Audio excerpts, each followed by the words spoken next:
तो hello friends, welcome back to my channel. और friend, आज की वीडियो सीरीज के अंदर हम डिस्कस करने वाले हैं सॉफ्टवेयर इंजीनियरिंग के अंदर काफी इंपॉर्टेंट टॉपिक जिसका नाम है सॉफ्टवेयर डेवलपमेंट लाइफ साइकिल। जी हाँ दोस्तों, सॉफ्टवेयर डेवलपमेंट लाइफ साइकिल काफी इंपॉर्टेंट है क्योंकि इसके अंदर डिफरेंट टाइप ऑफ साइकिल्स आते हैं जिनको हम लोग स्टेप बाय स्टेप डिस्कस करने की कोशिश करेंगे।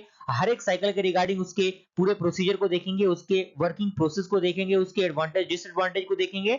तो आज की वीडियो सीरीज के अंदर बेसिकली हम लोग जो हमारा वाटरफॉल मॉडल होता है उसके बारे में डिस्कस करेंगे, जो कि सॉफ्टवेयर डेवलपमेंट लाइफ साइकिल का एक पार्ट है।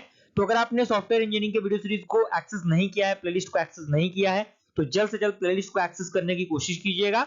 और साथ ही साथ अभी तक अगर आपने चैनल को सब्सक्राइब नहीं किया है तो जल्द से जल्द चैनल को सब्सक्राइब कीजिए, बेल आइकन को प्रेस कीजिए ताकि जो भी इंफॉर्मेटिव वीडियो आए उसका नोटिफिकेशन आपको मिलता रहे। आइए हम लोग स्टार्ट करते हैं फ्रेंड। सबसे पहला पॉइंट इसके अंदर कह रहा है कि it defines logical step for developing a custom software product.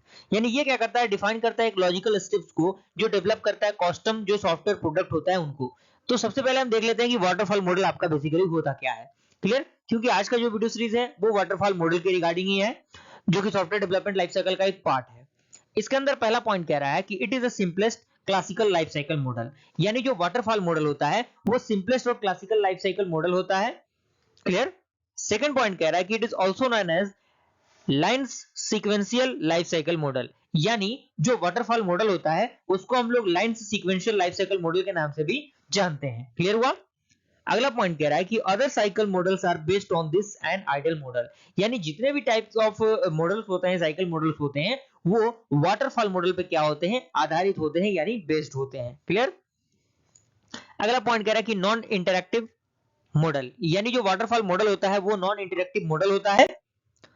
उसके बाद फ्रेंड कुछ टॉपिक्स इसके अंदर आते हैं, कुछ वर्किंग प्रोसेस आता है। इसका जो बेसिकली डायग्राम होता है वो डायग्राम आपको याद होना चाहिए, क्योंकि डायग्राम डायरेक्टली अगर एग्जामिनेशन में आप बनाते हैं तो थ्योरी अगर आप कम लिखेंगे चलेगा, लेकिन डायग्राम अगर आपने मिस कर दिया तो कहीं ना कहीं नंबर आपके कटेंगे। तो डायग्राम ऑफ वाटरफॉल मॉडल, जिसे हम लोग लीनियर सीक्वेंशियल मॉडल भी कहते हैं।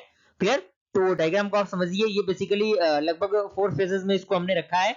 रिक्वायरमेंट एनालिसिस, और ये क्या होगा वाटरफॉल मॉडल की तरफ से, जैसे मान लीजिए कि कोई मतलब मान लीजिए कि जल का एक बहाव किसी पहाड़ से गिर रहा है, तो कहीं ना कहीं वो क्या हो रहा है, एक वाटरफॉल हो रहा है। तो वो क्या होगा, स्टेप बाय स्टेप नीचे आएगा। उसी तरीके से ये भी आपका वर्क करता है। तो रिक्वायरमेंट एनालिसिस हो गया, उसके बाद आपको एक एरो देना है।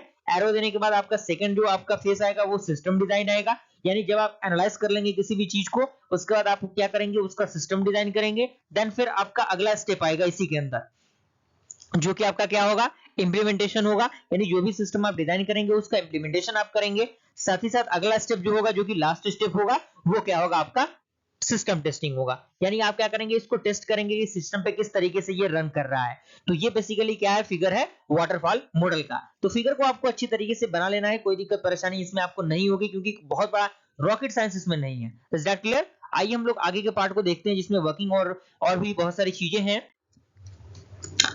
अब हम बात करेंगे कि वर्किंग की।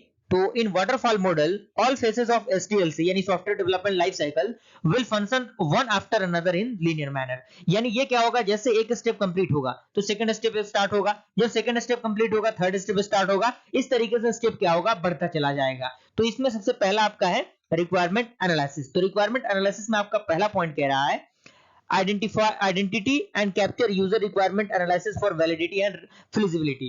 यानी रिक्वायरमेंट एनालिसिस के अंदर हम देखते हैं कि क्या क्या चीजें इसके अंदर जरूरी हैं सॉफ्टवेयर के अंदर, कि जो भी हमारे वैलिडिटी और फिजिबिलिटी को चेकआउट करे।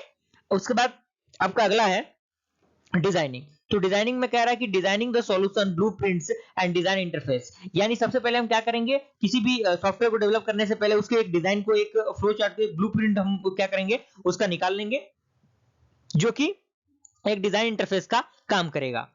अगला आपका है डेवलपमेंट या फिर इंप्लीमेंटेशन भी आप इसे कह सकते हैं। तो इसमें पॉइंट कह रहा है कि developing the solution as per requirement specificity and blueprint. यानी डेवलप करेंगे हम सॉल्यूशन को एज पर रिक्वायरमेंट, जो भी यूजर रहेंगे, यूजर का जो रिक्वायरमेंट रहेगा उसके अकॉर्डिंग हम क्या करेंगे, उस सॉफ्टवेयर को डेवलप करेंगे, उसको हम इंप्लीमेंट करेंगे। अगला आपका टेस्टिंग आता है। टेस्टिंग में क्या करेंगे, बेसिकली जो भी हमने सॉफ्टवेयर बनाया उसको हमें टेस्ट करना होगा। तो ये कह रहा है कि execute various list against the requirement. यानी रिक्वायरमेंट के संबंध में जो भी लिस्ट है उसको हम क्या करेंगे, टेस्ट करेंगे। क्लियर? तो यहां तक पॉइंट आपको समझ में आ गया होगा।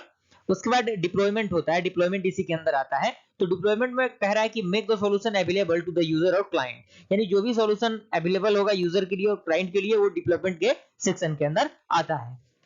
उसके बाद मेंटेनेंस आता है कि कोई भी सॉफ्टवेयर अगर मान लीजिए कोई दिक्कत परेशानी अगर उस सॉफ्टवेयर के अंदर हो गई तो एक मेंटेनेंस सेक्शन होता है जिसमें हम मेंटेनेंस सेक्शन के अंदर जाके जो भी सॉफ्टवेयर में दिक्कत परेशानियां हैं, जो भी उसमें कोई प्रॉब्लम है तो उसको हम क्या कर सकते हैं, करेक्ट कर सकते हैं।